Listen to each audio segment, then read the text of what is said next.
Saudara jemaat yang kasih Tuhan, sungguh semangat antusias yang datang dari Tuhan. Pada hari kita siap akan bersorak-sorai bersuka cita untuk memuji dan menyembah Dia. Mari Bapak Ibu Saudara, sebelum kita bersorak-sorai, mari kita akan datang kepada Tuhan. Bapa, terima kasih, sungguh dahsyat dan luar biasa kasih setiamu untuk hidup kami. Terima kasih Tuhan untuk antusias dan semangat yang Kau berikan dalam hidup kami, dalam keluarga kami yang sungguh dahsyat Bapa. Dan biarkan setiap kami akan terus bersemangat bersama Engkau Yesus. Di tengah pandemi kami tidak akan pernah menyerah, tapi akan selalu berserta dan akan selalu berada dalam naungan-Mu Bapa. Terima kasih Bapa, terima kasih Yesus. Di dalam nama Tuhan Yesus Kristus, hamba telah berdoa dan mengucap syukur. Amin. Mari Bapak Ibu Saudara kita bersorak-sorai dan bersuka cita. Oh haleluya, puji Tuhan. Hari ini kurasa bahagia karena Yesus sungguh dahsyat dalam hidup kita. Hari ini kurasa bahagia berkumpul bersama saudara seiman. Tuhan Yesus telah satukan kita tanpa memandang di antara kita. Bergandengan tangan, bergandengan tangan dalam kasih, dalam satu hati, berjalan dalam terang kasih Tuhan. Kau sahabatku, kau saudaraku, tiada yang dapat memisahkan kita. Oh, oh. Kau sahabatku, kau saudaraku, tiada yang dapat memisahkan kita. Hari ini kurasa bahagia. Hari ini kurasa bahagia berkumpul bersama saudara seiman. Tuhan Yesus telah satukan kita tanpa memandang di antara kita. Bergandengan tangan, bergandengan tangan dalam kasih, dalam satu hati, berjalan dalam terang kasih Tuhan. Kau sahabatku, kau saudaraku, tiada yang dapat memisahkan kita. Oh, oh. Kau sahabatku, kau saudaraku, tiada yang dapat memisahkan kita. Tiada yang dapat, tiada yang dapat memisahkan kita. Tiada yang dapat memisahkan kita. Berikan serak-serak bagi Tuhan kita. Haleluya, haleluya. Dia lahir untuk kami, Dia mati untuk setiap kita. Haleluya. Dia lahir untuk kami, Dia mati untuk kami, Dia bangkit bagi kami semua. Dia Yesus, Dia Yesus Tuhan kami, Dia Yesus Allah kami, Sang Penebus Juru Selamat.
Tuhan kita. Haleluya. Mari Bapak Ibu Saudara, kita sebentar akan membuka firman yang akan disampaikan oleh hamba-Nya. Mari Bapak Ibu Saudara. Haleluya Yesus. Hanya bersama-Mu Tuhan. Kami percaya Yesus. Engkau selalu ada bersama kami dalam keadaan apapun Tuhan. Kami yakin sungguh dahsyat Engkau Yesus. Engkau ada bersamaku di setiap musim hidupku.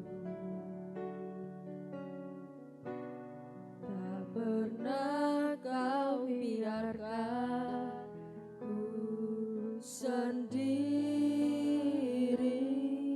Kekuatan di jiwaku, kekuatan di jiwaku adalah bersama-Mu. Tak pernah ku ragukan kasih-Mu. Bersama-Mu Bapa, bersama-Mu Bapa, ku lewati semua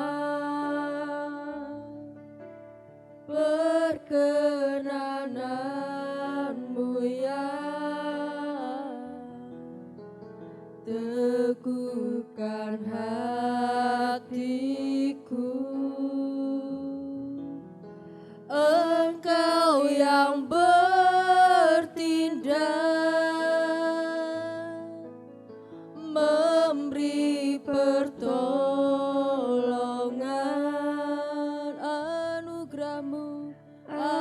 Anugerah-Mu besar melimpah bagiku. Engkau selalu ada untuk kami Tuhan. Engkau ada bersamaku di setiap musim hidupku. Tak pernah Kau biarkan ku sendiri. Kekuatan di jiwaku, kekuatan di jiwaku adalah bersama-Mu. Tak pernah ku ragukan kasih-Mu. Bersama-Mu Bapa, bersama-Mu Bapa, ku lewati semua perkenanan-Mu ya. Teguhkan hatiku, Engkau yang bertindak, memberi pertolongan.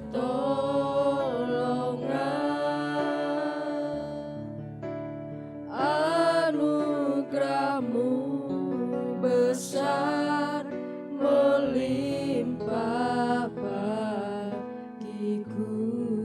Bersama-Mu Bapa, bersama-Mu Bapa, ku lewati semua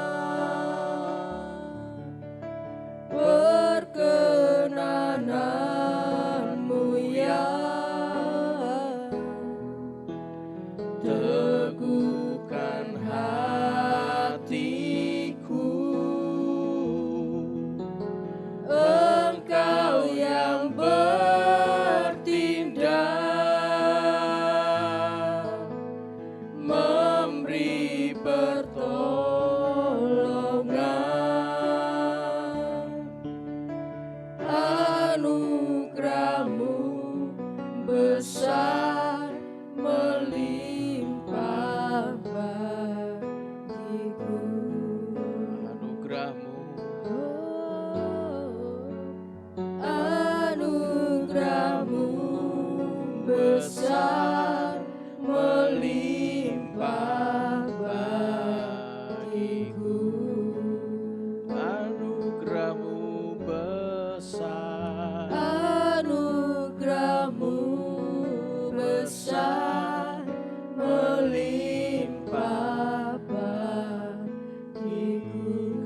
bersamamu, bersamamu Bapa. Ku lewati semua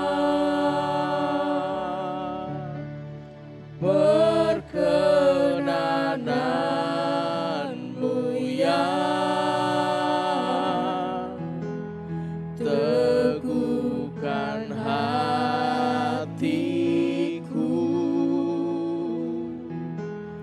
Engkau yang bertindak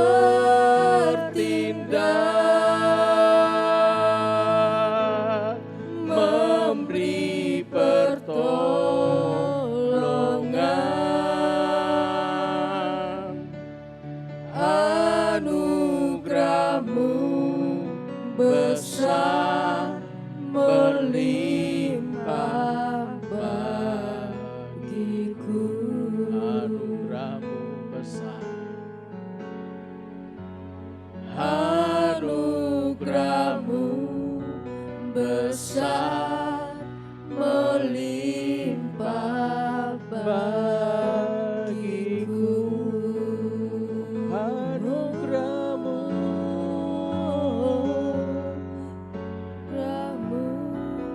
besar melimpah bagiku.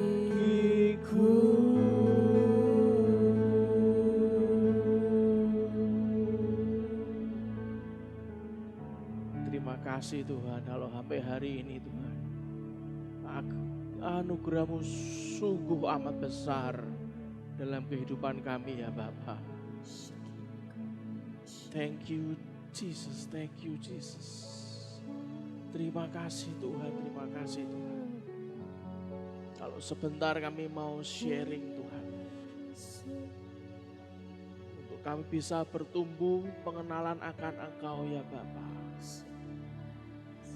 Biarlah roh wahyu, hikmat dan pengertian menambah-nambahkan hikmat, pengetahuan dan sukacita kami ya Tuhan. Amin Tuhan. Terima kasih Tuhan Roh Kudus. Biarlah tidak ada satu jemaat-Mu yang terlewatkan. Benar, Yesus. Baik yang ibadah online maupun yang ibadah offline. Ya, Semua dalam kendali Tuhan. amin. Kami juga berdoa untuk cuaca yang bisa kami lalui. Ya, Semua karena yang terbaik yang daripada-Mu. amin. Perlindungan-Mu nyata, perkenanan-Mu nyata ya Bapa. Amin. Terima kasih Tuhan, terima kasih. Segala puji syukur bagi-Mu. Dan kita semua yang percaya kita berkata, Amin. Selamat pagi, Shalom. Shalom. Semoga Bapak Ibu semuanya sehat dalam perkenanan Tuhan. Jaga kesehatan, kita sudah melalui bulan Desember ini, sudah dalam nuansa Natal. Jadi jangan sampai bagi Anda yang sudah mendaftarkan diri Anda untuk hadir di ketiga acara Natal, tutup tahun dan hari ulang tahun GPI Lentera yang ke-22 tahun, jangan sampai Anda tidak enak badan ataupun sakit. Semuanya dalam kendali Tuhan.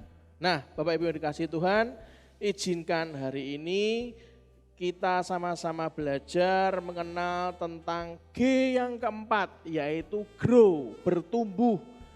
Di mana kita selalu tahu dalam hidup itu selalu yang namanya bertumbuh itu sangat mutlak diperlukan.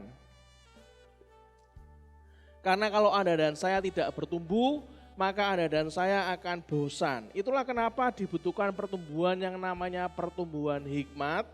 Sehingga Anda tahu bersama dengan saya hikmat kita akan terus ditambah. Sehingga kita merasa bahwa jadi aku harus belajar seperti Tuhan mengarahkan ke arah ini. Otomatis Anda akan dengan sukacita akan menambah pengetahuan. Sehingga hikmat yang ditambah-tambahkan oleh Tuhan akan menjadi kita akan berusaha juga menambahkan pengetahuan di dalamnya. Perlu diperhatikan bahwa hikmat dan pengetahuan yang ditumbuhkan pasti akan menambah sukacita yang luar biasa. Yang setuju katakan amin. Bapak Ibu yang dikasihi Tuhan, kalau orang itu enggak bertumbuh, itulah kenapa orang itu bosan dalam hidupnya. Dia akan mengalami kejenuhan, enggak ada lagi sukacita, enggak ada lagi kegembiraan, gitu kan. Suatu hari saya mendapatkan sharing curhat dari teman kami, sahabat kami ngomong gini. Di dunia bisnis, kami itu tahu banyak hal, kami punya banyak pengetahuan. Tapi kenapa saat kami masuk ke area itu, kenapa kok kami ini tidak mendapatkan hasil yang optimal, bahkan merugi. Padahal kami tahu kami ini diproses untuk kami menganalisa ke area itu. Setelah kami keluar dari area itu, lah bener cuannya enggak maksimal, enggak optimal. Sudah buru-buru keluar. Itulah kenapa saya memberikan masukan ke teman kami, salah satu hal yang kamu tidak tuai banyak karena kamu kurang sabar, kamu gerusa-gerusu, kesusu, analisa sudah tepat, tapi kamu keburu-buru keluar. Itulah kenapa kalau hikmat ditambahkan Tuhan, di sana pengetahuan kita akan bertambah. Pastikan Anda harus tahu sukacita itu harus ada. Kalau enggak ada sukacita, Anda akan buru-buru. Anda akan stres, Anda akan buru-buru ngambil keputusan yang salah. Nah, disinilah sebuah gambaran bahwa hikmat, pengetahuan dan sukacita itu harus ditumbuhkan. Kita harus tahu dulu sebelum bertumbuh, kita harus mengenal akan kata tahu diri. Tahu diri itu bahasa Inggrisnya self-awareness, artinya mengerti akan keadaan dirinya sendiri. Kalau Anda enggak tahu diri, Anda tidak punya self-awareness, Anda tidak tahu, tidak mengerti akan keadaan dirinya sendiri, maka Anda akan mengalami masalah sebenarnya. Nah, mari kita lihat sama-sama di kitab Markus. Kitab Markus pasal yang pertama ayat 40 sampai 42. Kitab Markus pasal yang pertama ayat 40 sampai 42 dikatakan, seorang yang sakit kusta datang kepada Yesus dan sambil berlutut di hadapannya, ia memohon bantuannya, katanya, kalau engkau mau, engkau dapat mentahirkan aku. Maka tergeraklah hatinya oleh belas kasihan. Lalu ia mengulurkan tangannya, menjamah orang itu dan berkata kepadanya, aku mau, jadilah engkau tahir. Seketika itu juga lenyaplah penyakit kusta orang itu dan ia menjadi tahir. Saudara, kalau Anda lihat beberapa tahun ini, kalau Anda lihat fenomena gereja, fenomena doa, fenomena jemaat, kita diajarkan untuk mengklaim janji Tuhan. Model doa yang mengklaim janji Tuhan itu memang sekedar kalau kita lihat itu terkesan memaksa Tuhan. Betul ya Pak Ibu ya. Ironisnya kalau kita memaksa Tuhan, otomatis kita tidak tahu bahwa itu yang terbaik atau tidak buat kita. Nah, banyak orang Kristen, tidak sedikit orang Kristen yang melakukan hal ini, yaitu mengklaim janji Tuhan. Nah, demikian juga dengan orang sakit kusta. Orang sakit kusta ini tidak mengklaim janji Tuhan. Kalau kita baca di bacaan hari ini, dalam konteks zaman ini, zaman itu pada saat orang ini kusta, zaman itu kusta adalah penyakit yang belum ada obatnya dan melambangkan dosa serta kenajisan. Karena itu orang kusta harus dikucilkan dari masyarakat saat itu. Jika seseorang berjumpa dengan orang yang sakit kusta, ia menjauhinya dan berteriak, najis, najis katanya. Menyadari akan sakit yang diidapnya, orang kusta dalam bacaan yang kita baca, orang kusta itu datang dan berlutut di hadapan Yesus, memohon agar disembuhkan. Ia tahu Yesus dapat menyembuhkannya, tapi pertanyaannya apakah Yesus mau? Kan itu ya. Bukankah orang kusta ini adalah orang yang dikucilkan dari masyarakat? Bukankah ia mengidap penyakit yang dianggap najis oleh orang sekitarnya? Itulah pertanyaan-pertanyaan yang muncul pada saat kitab ini ditulis. Dalam permintaannya kepada Yesus, orang kusta ini tidak bertanya, jika engkau bisa. Enggak saudara, karena orang kustanya tahu Tuhan pasti bisa. Apa yang dikatakan oleh mulutnya? Jika engkau mau. Di ayat 40, artinya ia tidak meragukan kuasa Tuhan untuk menyembuhkannya, tetapi ia juga tidak mau memaksa Tuhan.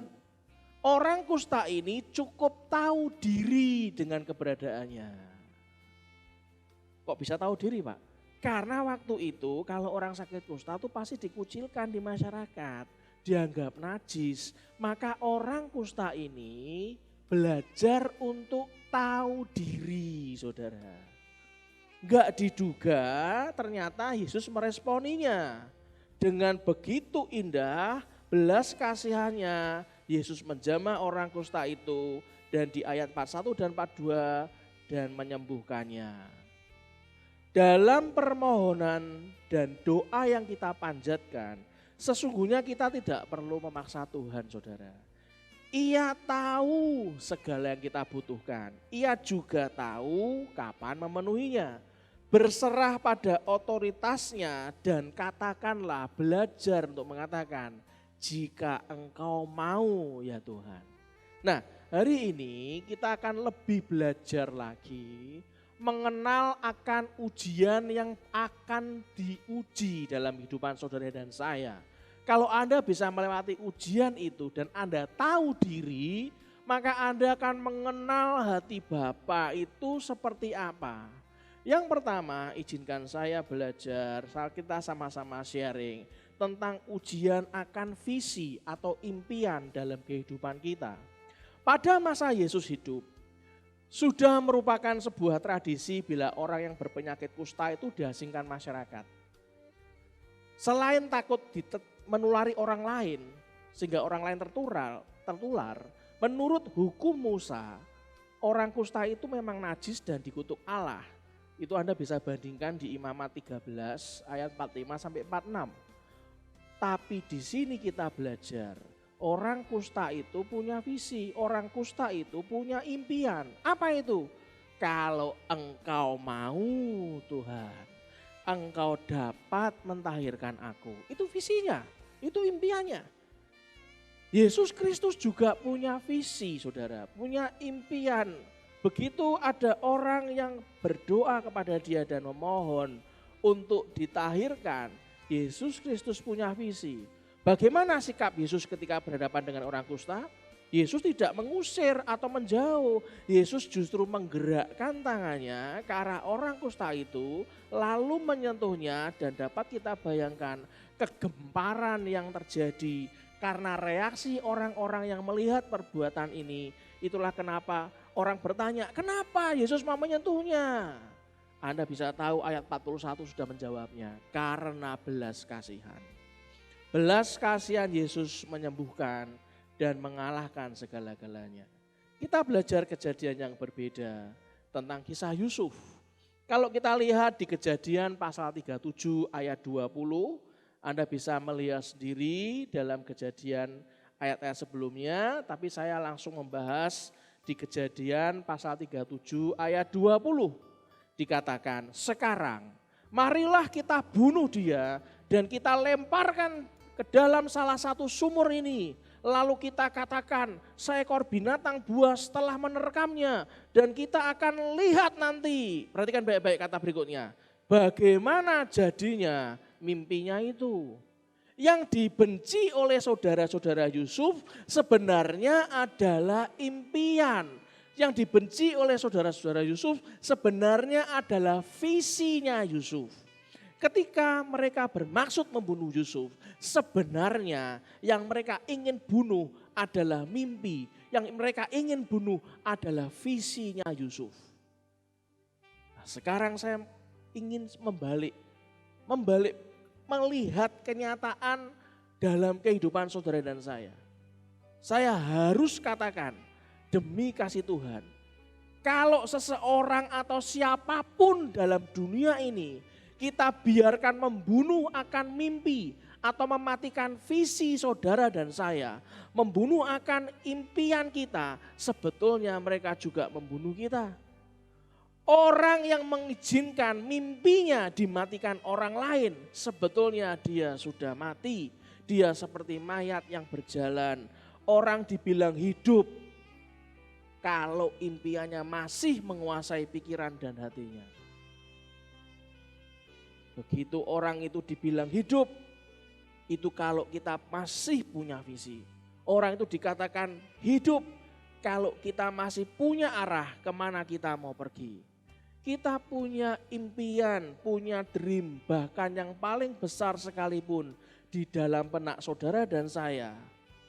Tapi kalau Anda dan saya membiarkan orang lain sekitar kita mematikan impian kita, mematikan visi kita, sebenarnya yang dimatikan adalah hidup saudara dan saya tanpa kita sadari.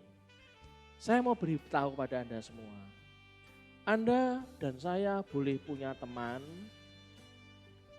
boleh punya sahabat, tapi tidak boleh teman atau sahabatmu menentukan nasib hidupmu kelak. Kalau saya diizinkan cerita, walaupun hanya ringkasannya, sebenarnya dulu saya bertobat itu masih usia belasan tahun, lebih tepatnya SMA kelas 2. Anda jangan pernah bertanya kepada saya sebelum SMA kelas 2. Saya pun minder kalau ketemu sama teman-teman saya, saudara. Kemanapun saya reuni, saya pasti akan minder sebelum kelas 2 SMA. Kenapa? Karena kacau, saudara. Saya hanya punya sedikit teman yang baik, sedikit teman yang pintar, tapi banyak teman-teman yang kacau. Dan teman-teman saya bukan berasal dari sekolah saya. Saya malah banyak berkumpul dari orang-orang yang bukan dari sekolah yang kacau. Setelah saya bertobat, di atas SMA kelas 2, otomatis langkah awal yang saya lakukan adalah saya harus bergerak sendiri di luar teman-teman saya yang kacau. Saya putuskan untuk tidak mau kacau lagi. Saya beritahu saudara, beberapa awal-awal minggu gitu ya, itu hinaan dan certaan itu ada. Loh, kamu kenapa enggak mau kumpul? Belajar ya? Oh ya enggak lah. Saya dalam ngomong, oh enggak belajar. Padahal saya tetap belajar sampai subuh. Lama-lama saya jauhi. Pelan-pelan saya jauhi lagi. Dan lama-lama saya keluar dari pergaulan itu. Dan hari ini saya beritahu saudara. Beberapa teman-teman saya berhasil. Tapi beberapa berantakan hidupnya. Dulu waktu kuliah pun, setelah bertobat tentunya, saya on fire gitu, saya melayani Tuhan. Saya main drum, saya main bass, saya juga diajak teman ke kebaktian ke sana. Ya langsung berangkat wis semangat karena saya punya kumpulan orang-orang yang on fire. Tapi saya juga menemui kendala berikutnya. Apa itu Pak? Ternyata ketika usia kita semakin dewasa, enggak bisa lagi kita itu bareng-barengan. Masing-masing teman-teman cowok ini mulai gandeng pacarnya masing-masing gitu kan. Mulai mikiri cara ngelamar, mulai mikiri kerja dan masing-masing. Di sana saya belajar, enggak ada yang namanya istri itu rombongan, enggak ada. Saya pun juga berpikir enggak mungkin toh semangkok piring dimakan keluarga bersama-sama rombongan, enggak ada. Enggak bisa. Itulah kenapa lama-lama akhirnya kita memutuskan jalan hidup sendiri-sendiri saudara. Sekali lagi beberapa berhasil, cukup banyak yang berantakan sampai hari ini. Barangkali kita sering punya teman yang tanpa Anda sadari, tanpa saya sadari, teman itu menarik kita turun ke bawah. Dan saya beritahu kepada Anda, saya berdoa Anda punya hikmat ini. Orang yang coba mematikan visi, seperti orang itu yang mencoba mematikan visi Yusuf, mematikan impian Yusuf, saya beritahu di Alkitab dikatakan ternyata saudara-saudaranya sendiri. Kalau engkau membiarkan keadaan atau orang lain membunuh impianmu, sebenarnya engkau sedang membiarkan orang lain membunuh akan kehidupanmu sendiri. Amsal 29 ayat 18 dikatakan bila tidak ada wahyu, menjadi liarlah rakyat. Berbahagialah orang yang berpegang pada hukum. King James Version dikatakan, where there is no vision, the people perish. But he that keepeth the law, happy is he. Terjemahannya adalah, di mana tidak ada penglihatan, orang binasa.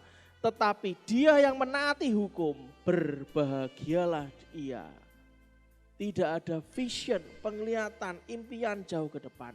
Banyak anak Tuhan yang begitu senang bersahabat dengan siapapun tanpa memilah-milah. Dan sampai tanpa sadar engkau menyerahkan impianmu kepada teman-temanmu yang juga tanpa sadar. Mereka teman-teman Anda juga tidak sadar bahwa impianmu itu dibunuh perlahan-lahan. Saya berdoa. Saya juga berkata demi kasih Tuhan, milikilah impian dalam hidup.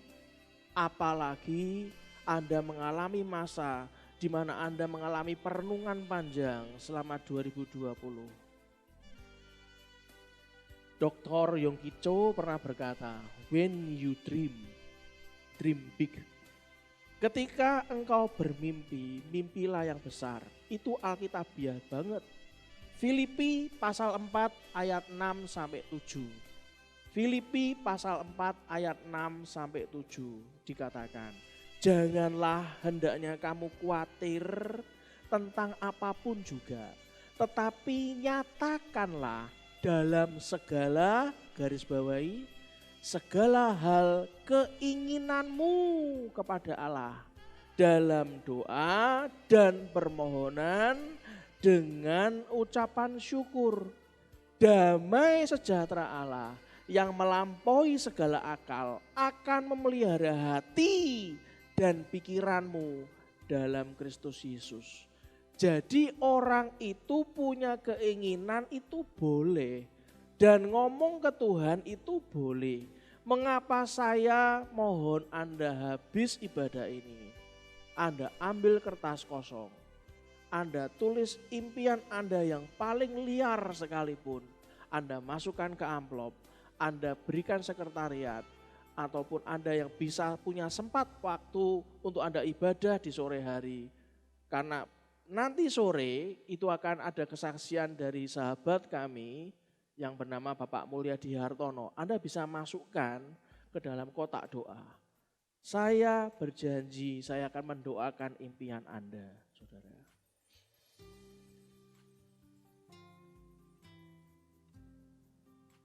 Tidak semua orang saya yakin mau menulis. Tapi saya mau menghargai buat Bapak Ibu yang mau menulis impian Anda.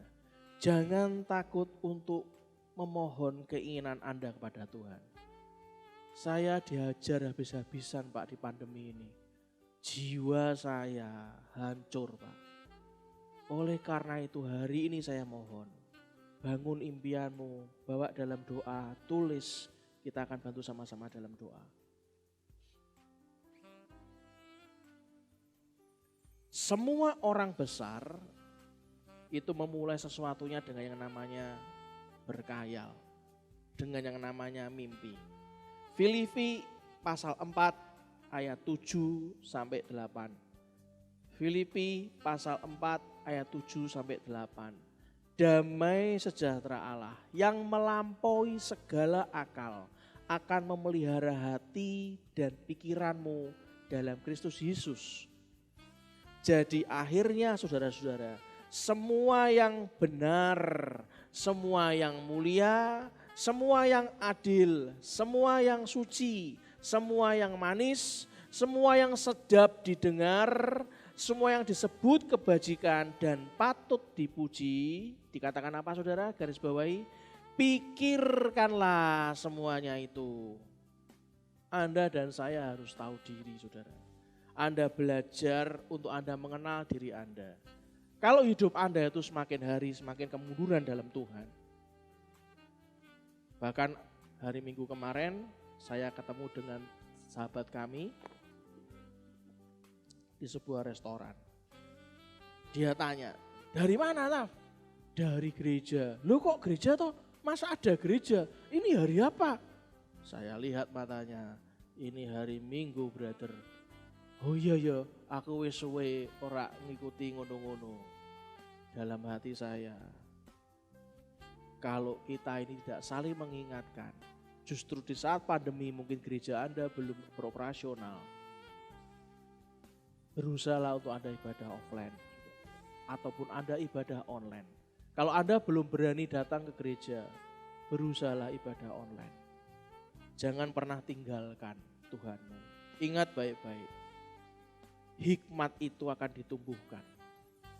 Kalau Anda sudah punya vision, maka Anda akan diberikan hikmat oleh Tuhan untuk mencapainya. Saat Anda diberikan hikmat, Anda akan diberitahu pengetahuan apa yang harus kita pelajari. Dan harus Anda tahu, setiap kali kita punya vision, kita diberi hikmat dan pengetahuan ditambah, maka sukacita akan mendahuluinya. Ya, tapi aku kok malah ikut-ikutan teman kok malah gak sukacita Pak ya. Waktuku malah gak ada, aku malah sering bertengkar sama keluarga. Itu namanya bukan yang dari Tuhan saudara. Ingat baik-baik saya pernah berkata, jangan hidup di neraka yang diciptakan orang lain. Apalagi hidup di neraka yang kita buat sendiri saudara. Kenapa orang itu bisa hidup di neraka? Bagaimana dia bisa hidup di neraka yang diciptakan orang lain? Bagaimana dia bisa hidup di neraka yang diciptakan sendiri? Karena orang itu tidak mau mengenal akan dirinya. Itulah kenapa pagi ini demi kasih Tuhan belajar mengenal akan diri Anda sendiri. Mari kita lanjutkan di Markus pasal yang pertama ayat 43 sampai 45. Markus pasal yang pertama ayat 43 sampai 45. Segera ia menyuruh orang itu pergi dengan peringatan keras. Ingat, sudah dikatakan Yesus dengan peringatan keras. Orang kusta ini kita lanjutkan bacaannya. Ingatlah, janganlah engkau memberitahukan apa-apa tentang hal ini kepada siapapun.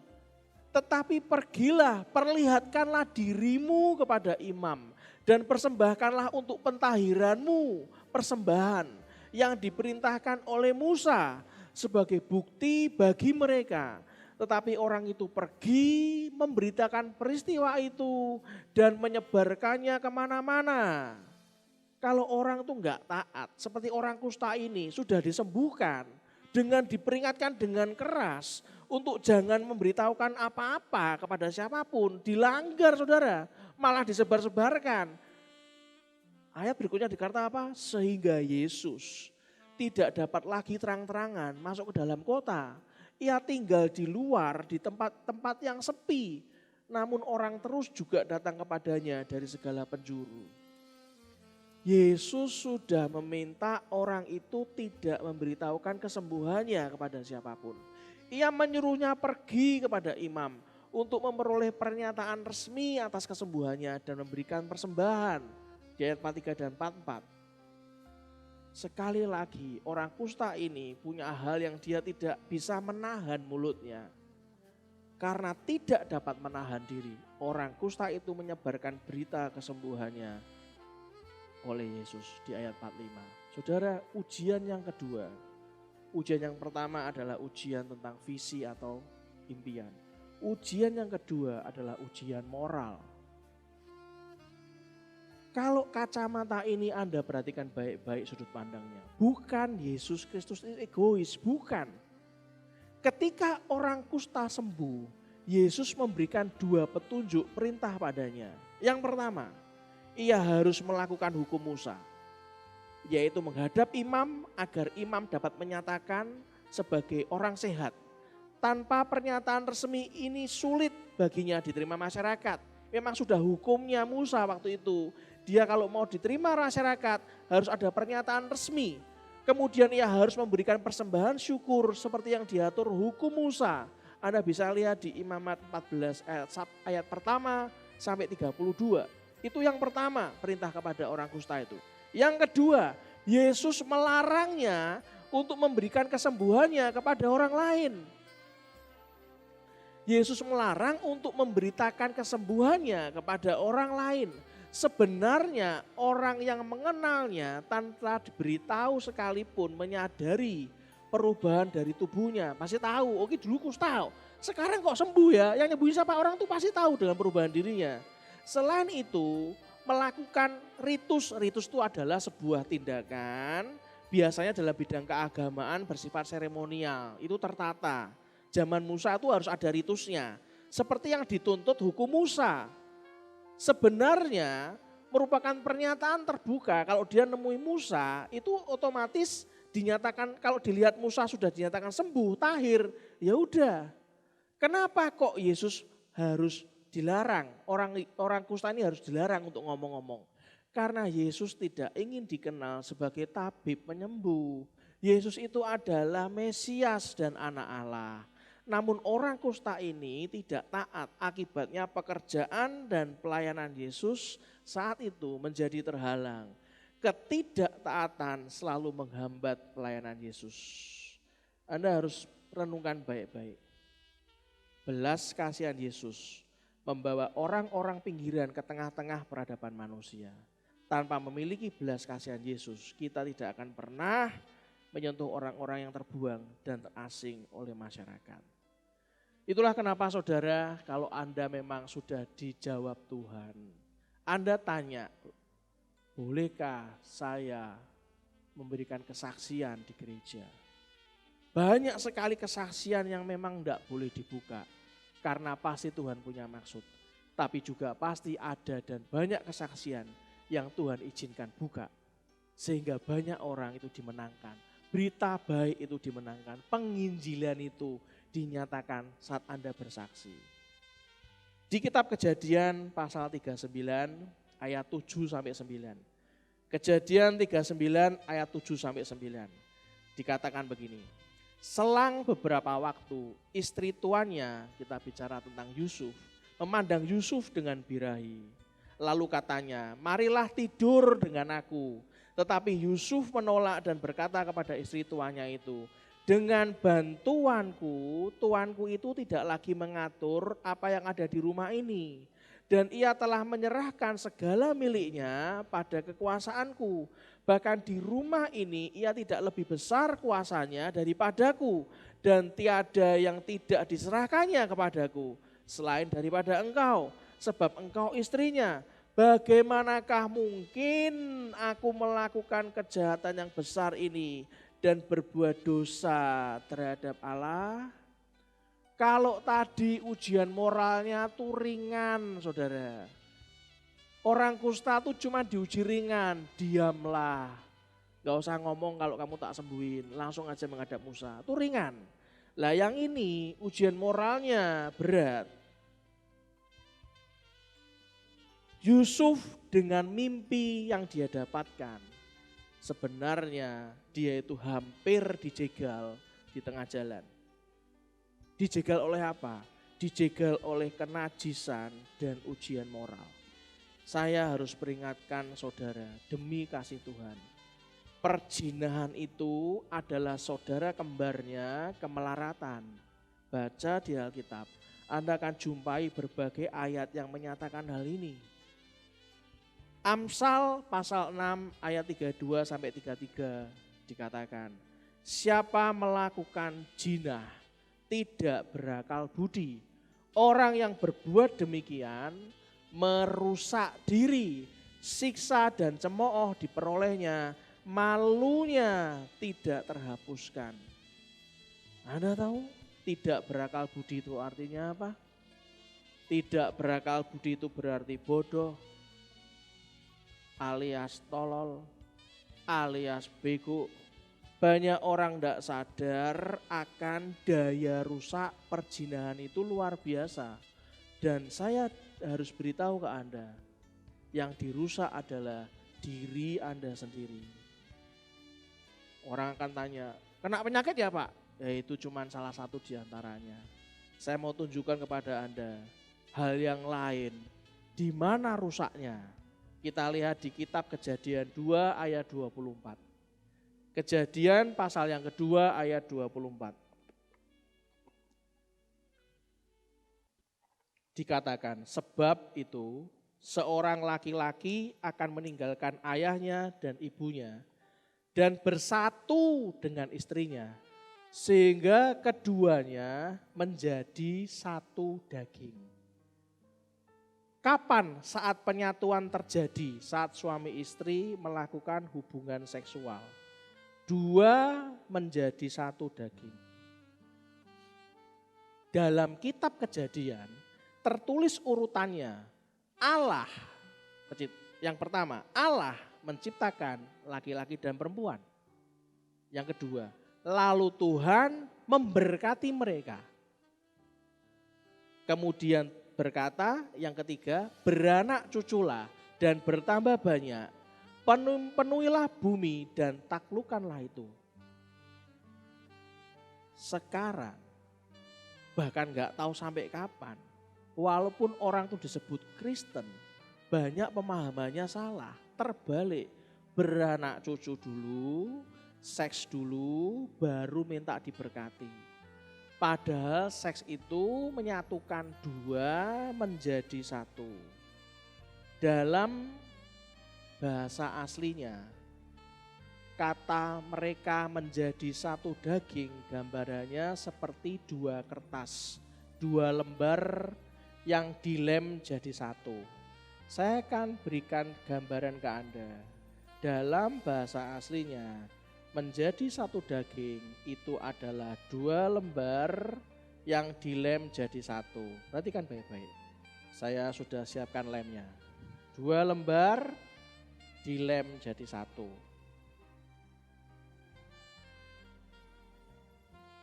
Nah, seperti ini, oke?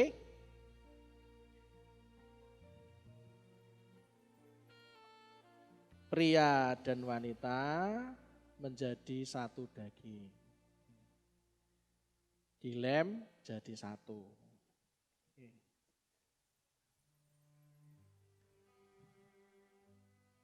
Kalau Anda gampang berzina dengan orang, Anda seperti kertas yang habis dilem di sini, terus Anda cabut sendiri, terus Anda ngelem lagi di tempat lain. Kan?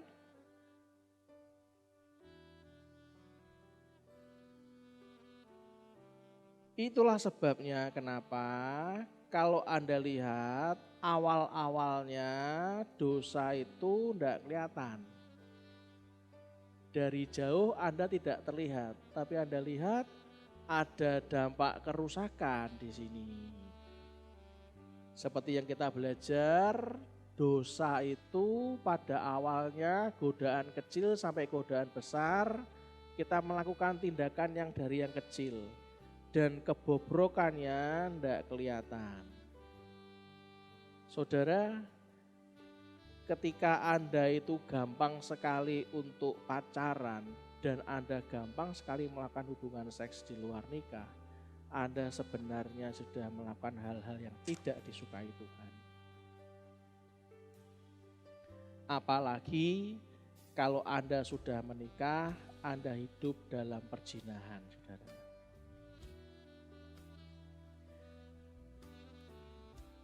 Tapi saya sudah nggak cocok Pak sama istri saya. Jadi saya lebih baik cerai saja. Saudara, sudahkah Anda pertimbangkan baik-baik? Kalau Tuhan itu berkata, hendaklah kamu kudus. Bukan Tuhan egois.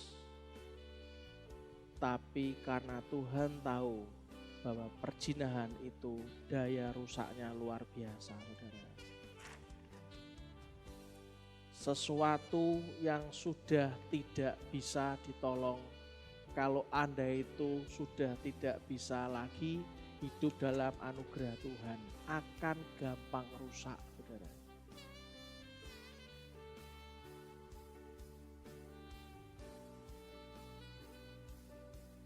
Dan hari ini saya harus ngomong ke Anda, belajarlah untuk jadi orang yang tahu diri, saudara. Yang ketiga, yang terakhir.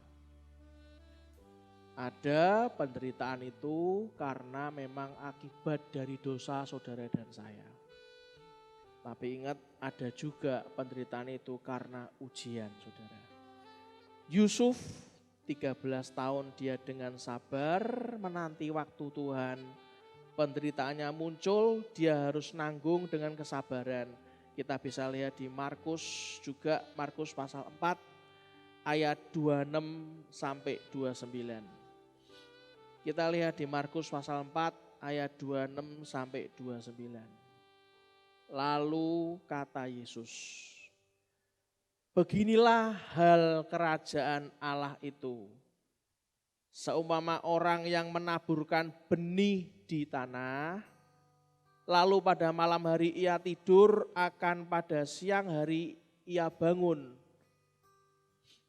Pada malam hari ia tidur dan pada siang hari ia bangun. Dan benih itu mengeluarkan tunas, dan tunas itu makin tinggi. Bagaimana terjadinya tidak diketahui orang itu. Bumi dengan sendirinya mengeluarkan buah. Mula-mula tangkainya, lalu bulirnya. Kemudian butir-butir yang penuh isinya dalam bulir itu. Apabila buah itu sudah cukup masak, orang itu segera menyabit sebab musim menuai sudah tiba. Dalam kehidupan kita ada bagian yang menjadi misteri buat kita semuanya. Bagaimana terjadinya misteri itu kita sebetulnya enggak tahu. Tapi bagian kita hanya dalam kesabaran sampai menantikan musim menuai. lakukan bagian kita dengan setia.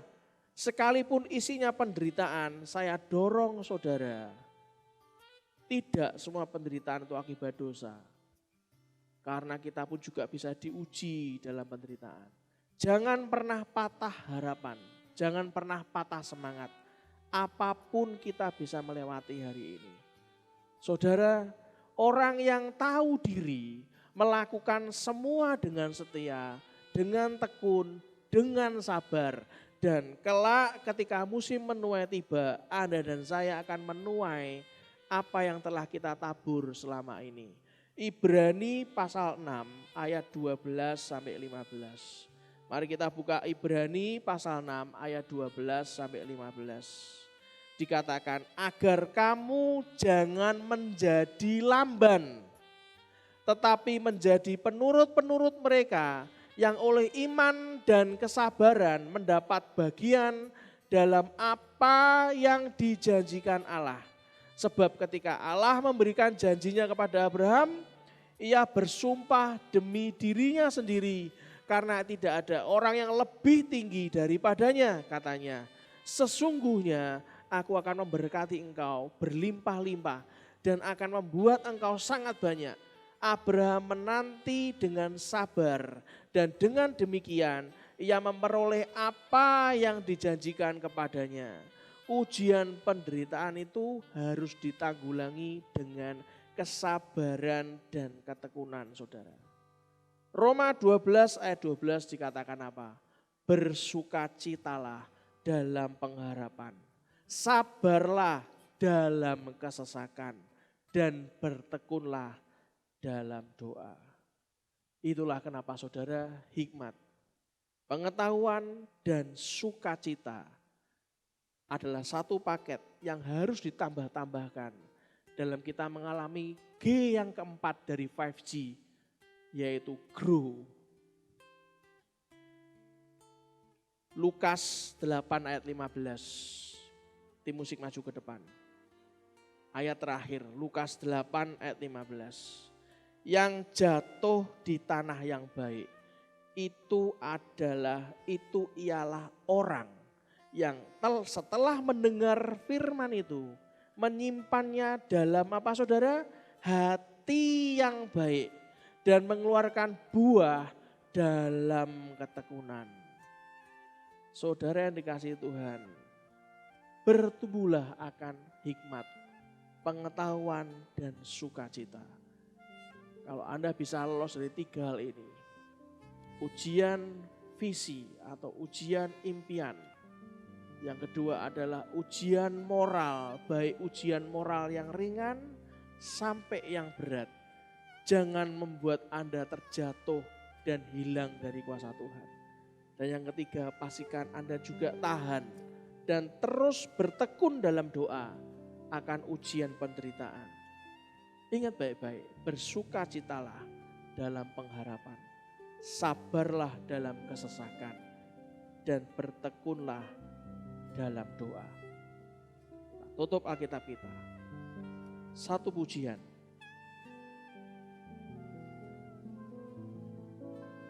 Bersamamu Tuhan, Kau selalu menyertai kami. Terima kasih Yesus.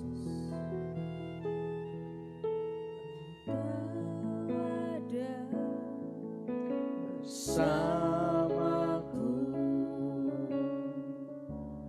di setiap musim hidupku, tak pernah Kau biarkan ku sendiri.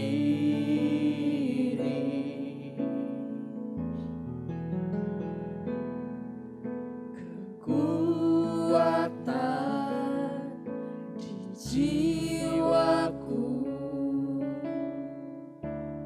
adalah bersamamu. Tak pernah Kau ragukan kasih-Mu.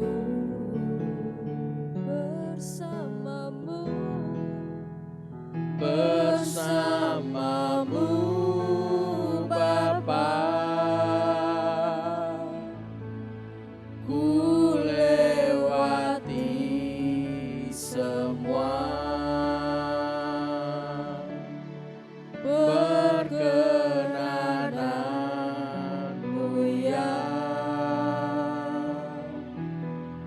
teguhkan hatiku.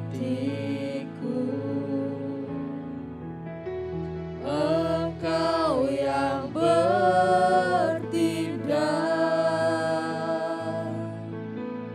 memberi pertolongan.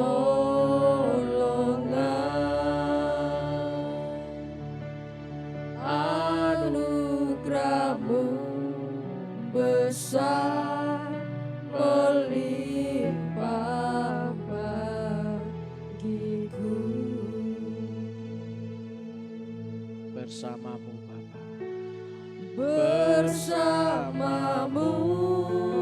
Bapa, ku lewati semua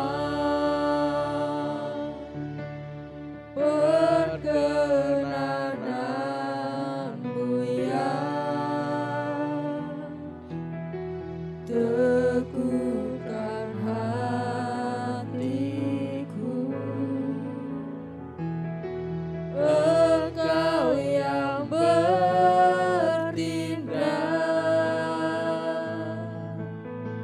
memberi pertolongan.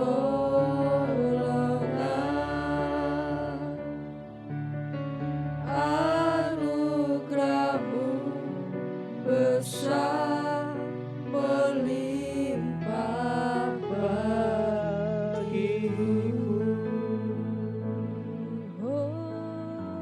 yes, Anugerah-Mu besar melimpah bagiku. anugerah-Mu Anugerah-Mu besar melimpah bagiku. kalau sebentar nanti kami akan memberikan persembahan ya Tuhan. Ajari kami untuk terus taat kepadamu ya Bapa.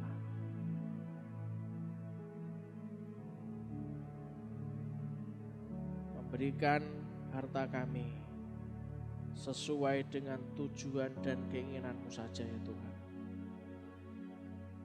Dan biarlah segala ujian yang mungkin kami terima membuat kami terus akan dewasa. Pengenalan akan hikmat, pengetahuan dan sukacita ilahi dalam kehidupan kami semua. Dan mari kita mengangkat kedua tangan kita untuk menerima berkat Tuhan. Tuhan memberkati engkau dan melindungi engkau. Amin. Tuhan menyinari engkau dengan wajah-Nya dan memberi engkau kasih karunia. Amin. Tuhan menghadapkan wajah-Nya kepadamu dan memberi engkau damai sejahtera. Amin. Diberkatilah orang tuamu. Amin. Diberkatilah seluruh isi keluargamu. Amin. Diberkatilah semua keturunanmu. Amin. Diberkatilah masa studimu. Amin. Diberkatilah pekerjaan dan pelayananmu. Amin. Dan diberkatilah masa pensiunmu. Amin. Masa depanmu dalam kendali dan perkenanan Tuhan. Amin. Umur panjang, sukacita dan pengharapan, kesehatan menjadi berkat buat kita sekeluarga. Amin. Kemanapun saudara keluar dan masuk, semua dalam perlindungan Tuhan. Amin. Berkat dari Allah Bapa, Putra dan Roh Kudus. Kami mintakan di dalam nama Tuhan Yesus Kristus. Kita semua yang mau bertumbuh dalam hikmat, pengetahuan dan sukacita, kita berkata, amin. Berikan tepuk tangan yang meriah buat Tuhan kita.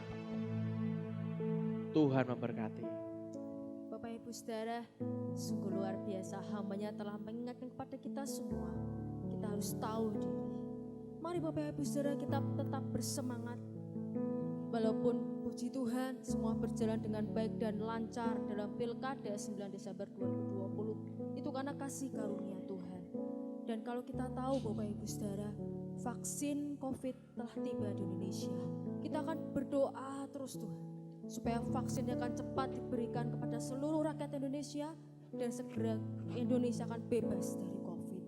Bapak Ibu Saudara, sebelum vaksin ini bisa disebarkan, tapi Tapi biarlah kita tetap akan menjalankan 3M, menggunakan masker, cuci tangan dengan sabun, dan tetap jaga jarak. Tetap semangat, tetap jalankan protokol kesehatan dimanapun kita berada. Sampai jumpa minggu depan dengan penuh antusias dan semangat dari Tuhan. Tuhan memberkati.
Jungle.